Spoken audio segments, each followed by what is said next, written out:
Hi guys, I'm Anindo and today I show you something different type and my new design homemade micro RC plane, and that is so small.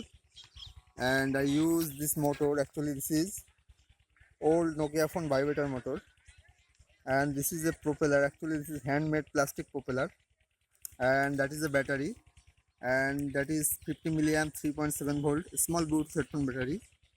And this plane body is made styrofoam plate. So that's it, and this time ready to go.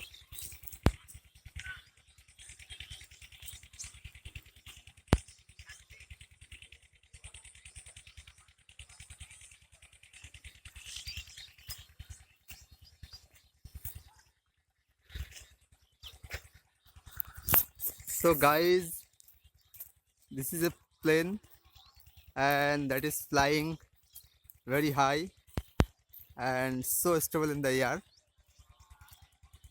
It is just 30-second charge, or it's fly more than 2.5 minutes.